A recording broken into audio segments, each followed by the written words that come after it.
दोस्तों, आपके अपने चैनल पर आपका स्वागत है।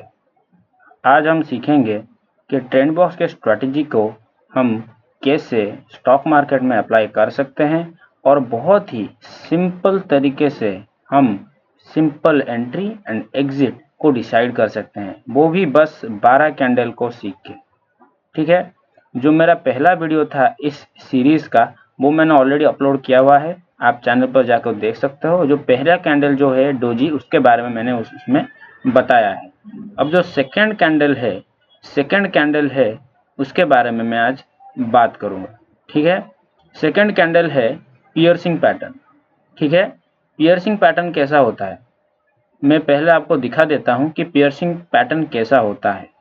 ठीक है, पियर्सिंग पैटर्न क्या होता है कि पहले एक मतलब हम बॉटम से भी होता है और एक टॉप से भी होता है। बॉटम से जो कैंडल होता है, पहले सोचिए ये एक कैंडल है। ठीक है, ये एक मतलब रेड कैंडल है। ठीक है, ये एक रेड कैंडल है।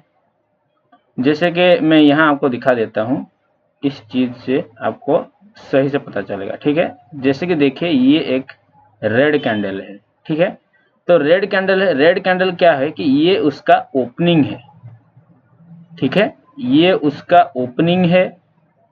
ठीक है, और ये उसका क्लोजिंग है। ठीक है, ये उसका ओपनिंग है, ये उसका क्लोजिंग है। अब पियर्सिंग पैटर्न क्या होता है? पियर्सिंग पैटर्न क्या होता है कि इस कैंडल को बोलने मतलब बन जाने के बाद मार्केट नीचे खुलती है, मतलब थोड़ा गैप डाउन खुलती है, और गैप डाउन खुलने के बाद वो एकदम से ऊपर की तरफ, मतलब उसका जो 50% है, इस जो प्रीवियस कैंडल का 50% को कट करके ऊपर में क्लोजिंग देता है। ठीक है, इस चीज को आप देखो, ये हो गया ग्रीन कैंडल का क्लोजिंग और ये हो गया ग्रीन कैंडल का ओपनिंग। ठीक है, पहला कंडीशन क्या है कि पहला जो कंडीशन है वो एक रेड कैंडल बनेगा। ठीक है, ऐसा रेड कैंडल बनेगा। उसके बाद क्या होगा कि उसका जो क्लोजिंग है नीचे की तरफ है। उसके बाद जो नेक्स्ट डे होगा या नेक्स्ट कैंडल बनेगा वो उसके नीचे ओपन होगा। उसके बाद उसका जो पिछला वाला जो रेड कैंडल है उसका 50% का 50%, ठीक है, 50% के ऊपर उसको क्लोजिंग देना है। ठीक है, इस बात को आप क्लियर हो गए?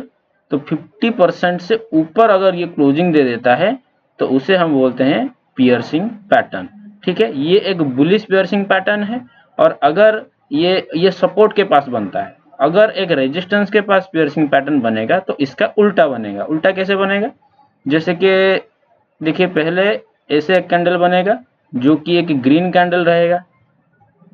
ठीक है, ये एक ग्रीन कैंडल बनेगा। पहले ग्रीन कैंडल बनने के बाद एक जो नेक्स्ट डे का कैंडल बनेगा उसके ऊपर खुल के इसके 50% को कट करके नीचे क्लोजिंग देगा। ठीक है, क्लियर हो गया? जो पहला वाला जो कैंडल है उसका 50% के बाहर उसे क्लोजिंग देना है। ठीक है, तो ये हो गया बेयरिश पियर्सिंग पैटर्न और ये हो गया बुलिश पियर्सिंग पैटर्न। ठीक है, तो इस तरह के कैंडल को आपको ढूंढना है। और ये कैंडल के पैटर्न अगर आप ढूंढ लिए और वो भी सपोर्ट के पास होना चाहिए। सपोर्ट के पास, अगर सपोर्ट के पास मिलता है तो वो एक रिवर्सल का कैंडल है। अगर वो रेजिस्टेंस के पास मिलता है तो वो एक रिवर्सल कैंडल है डाउन की तरफ। ठीक है, तो अभी हम इस कैंडल को, इस तरह के दोनों कैंडल को हम मार्केट में ढूंढेंगे, स्टॉक्स में ढूंढेंगे, और उसके हिसाब से हम ये प्रेडिक्ट करने की कोशिश करेंगे कि उसके बाद प्राइस किस तरफ से मूव कर सकता है। ठीक है, तो देखिए ये जो कैंडल अभी चार्ट मैंने खोला है ये निफ्टी का चार्ट है। ठीक है, पहले हम निफ्टी में देख लेते हैं ये कैंडल कैसे काम करता है और कहां कहां आपको मिल सकते हैं।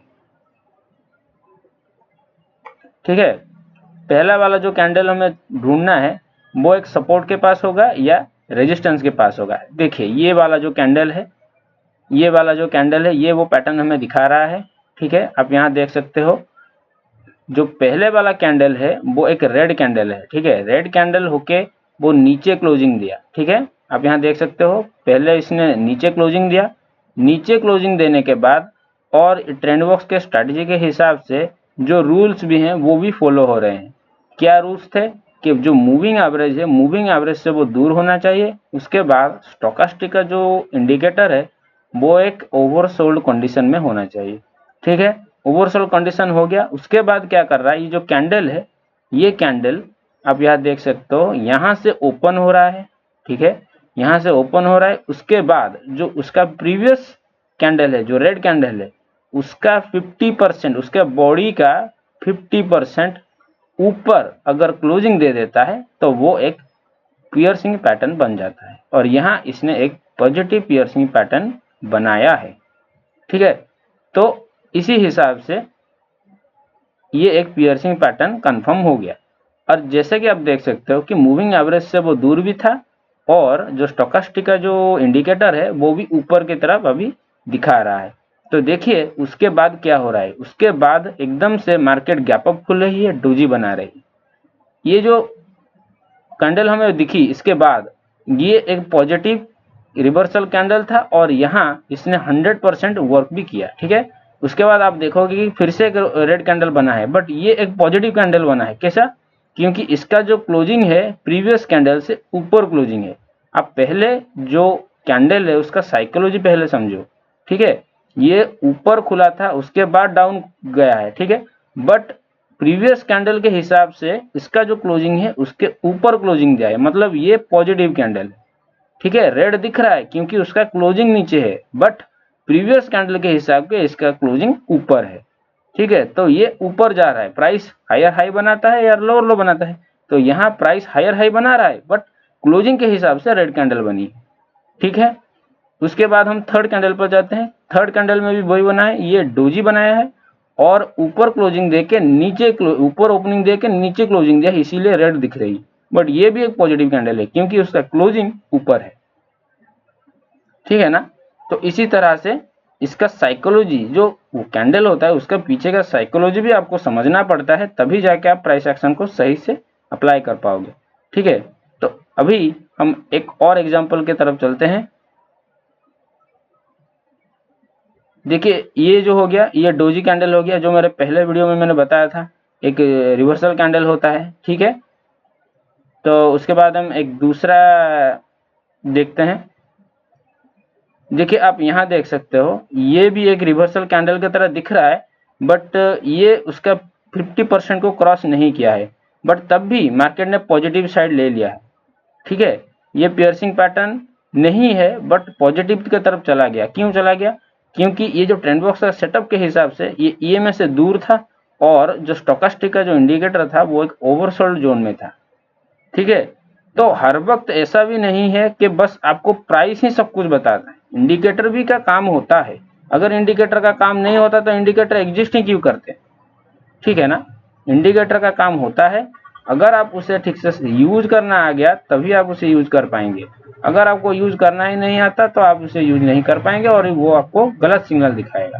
ठीक है, तो अभी एक और सिग्नल के ऊपर चलते हैं। जैसे कि इस तरह का ये सिग्नल आप देख सकते हो, ये वाला, ये एक पियर्सिंग पैटर्न है। ठीक है, ये एक पियर्सिंग पैटर्न है और यहाँ देखिए जैसे ही पियर्सिंग पैटर्न ने उसको कंफर्म किया और ऊपर क्लोजिंग दे दिया, तब से मार्केट कैसे भाग रही है ऊपर। ठीक है, मार्केट 2-3 कैंडल ऊपर की तरफ भाग गई है। ठीक है, तो ये एक कंफर्म पियर्सिंग पैटर्न है, बुलिश वाला। ठीक है, बुलिश वाला कंफर्मिंग पैटर्न है जो कि सपोर्ट के पास बनता है। ठीक है ना, तो इसी तरह आपको ये कैंडल को ढूंढना है और ढूंढने के बाद आपको ट्रेंड बॉक्स के स्ट्रेटेजी के हिसाब से और उसके रूल्स के हिसाब से उसे फाइंड आउट करना है, उसे कंफर्म करना है। उसके बाद ही आपको एंट्री बनानी है। और आपका एंट्री कहाँ बनता है? आपका एंट्री पियर्सिंग पैटर्न के क्लोजिंग के ऊपर बनता है। जैसे कि मैं अगर रिस्क रिवार्ड का लगाऊं तो ये जो इसका क्लोजिंग है, ये क्लोजिंग हो गया। इस क्लोजिंग के ऊपर आपको ऊपर की तरफ 2% का टारगेट रखना है और नीचे की तरफ जो पियर्सिंग कैंडल का जो सेकंड कैंडल है उसके लो के थोड़ा नीचे आपको अपना एसएल लगा लेना है। ठीक है, आप इंडिसेस में भी ये कर सकते हो, स्टॉक्स में भी कर सकते हो। ठीक है ना, और ये जो टाइम फ्रेम में काम करता है 1 डे 1 आवर और 50 मिनट, उसके नीचे अगर जाओगे तो थोड़ा मतलब मिस सिग्नल देने लगता है, तो आपको बड़े टाइम फ्रेम पर ही ये अच्छी तरह से काम करता है और स्विंग ट्रेडिंग में ये बहुत ही अच्छा काम करता है। ठीक है, तो मैं अभी आपको कुछ स्टॉक्स में ये पैटर्न को ढूंढ के दिखाता हूं और उसके एग्जांपल बताता हूं कि कैसे आपको एक पियर्सिंग पैटर्न को ढूंढना है। ठीक है, अगर हम एक रिलायंस का चार्ट अभी देखेंगे, रिलायंस का चार्ट में जैसे कि आप यहाँ देख सकते हो, ये एक पियर्सिंग पैटर्न है। ठीक है, ये एक पियर्सिंग पैटर्न है और पियर्सिंग पैटर्न के बाद देखिए उसका लो नहीं कट रहा। पियर्सिंग पैटर्न के बाद जब ये रिवर्सल का ओवरसोल्ड जोन में अब घूम रहा है, जब तक स्टोकास्टिक पॉजिटिव में चल रहा है, देखिए उसका अपसाइड में कैंडल जाता ही रहता है। ठीक है, 2% तक ऊपर गया है, उसके बाद फिर से डाउन साइड की तरफ गया है।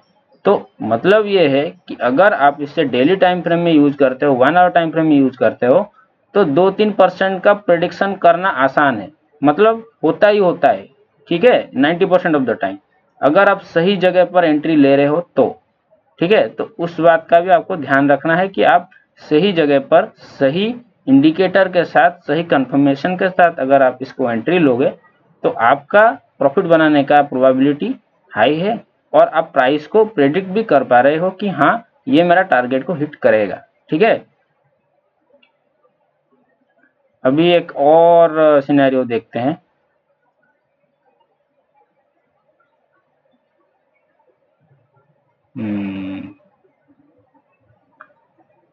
और ज्यादातर कैंडल हमें नहीं मिल रहे हैं अभी।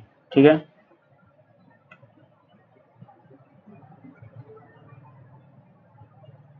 ज्यादातर जो रिवर्सल कैंडल होता है, ठीक है, वो कुछ होते हैं कि जो कि बहुत ज्यादा अपीयर होते हैं और कुछ होते हैं कि बहुत ही रेयर अपीयर होते हैं। तो ये जो पियर्सिंग पैटर्न का जो कैंडल है, इसका जो पैटर्न है, ये बहुत ही रेयर होता है। रेयर होता है मतलब बहुत ही कम समय ये दिखता है, हर वक्त ऐसा नहीं होता। ठीक है ना, जो ज्यादातर दिखता है वो डोजी होता है। डोजी होता है या हैमर होता है या बुलिश एनगल्फिंग, बेरिश एनगल्फिंग, उसके बारे में भी मैं आपको बताऊंगा कि वो कैसे यूज करना है। बट अभी के लिए मैं पियर्सिंग पैटर्न के बारे में अभी बता रहा हूं, तो आप वीडियो को पूरा देखें।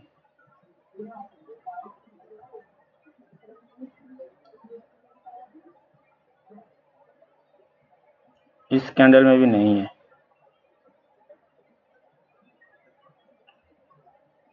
देखिए आप यहां देख सकते हैं ये जो कैंडल बना है, ठीक है ना, लोगों को गलतफहमी हो सकता है ये पियर्सिंग पैटर्न है, ये पियर्सिंग पैटर्न नहीं है। ठीक है, पियर्सिंग पैटर्न का कंडीशन क्या है कि रेड कैंडल जब बन जाती है उसके बाद जो ग्रीन कैंडल है उसके नीचे ओपन होगी। ठीक है ना, नीचे ओपन होके उसके 50% के ऊपर क्लोजिंग देगी, तभी जाके वो पियर्सिंग पैटर्न बनता है। तो ये एक गलत सिग्नल है। हो सकता है मार्केट ने भाग लिया है, बट ये गलत सिग्नल है। ठीक है, तो आपको गलत सिग्नल से भी बचना है। ठीक है, जब आप प्राइस एक्शन को फॉलो कर रहे हो, जब आप एक स्ट्रेटेजी को फॉलो कर रहे हो, आप स्ट्रेटेजी को ही फॉलो करो और आप कुछ भी फॉलो मत करो, वरना आपको क्या होगा कि रॉन्ग सिग्नल्स आपको मिलना स्टार्ट हो जाएंगे। ठीक है, तो आपको बस तभी एंट्री मारना है जब आपका कंडीशन सेटिस्फाई होगा। अगर कंडीशन सेटिस्फाई नहीं होगा तो आप रिस्क नहीं करोगे। ठीक है, क्योंकि ये एक रिस्की बिजनेस है। ठीक है ना, तो उसी तरह आपको मतलब चलना है।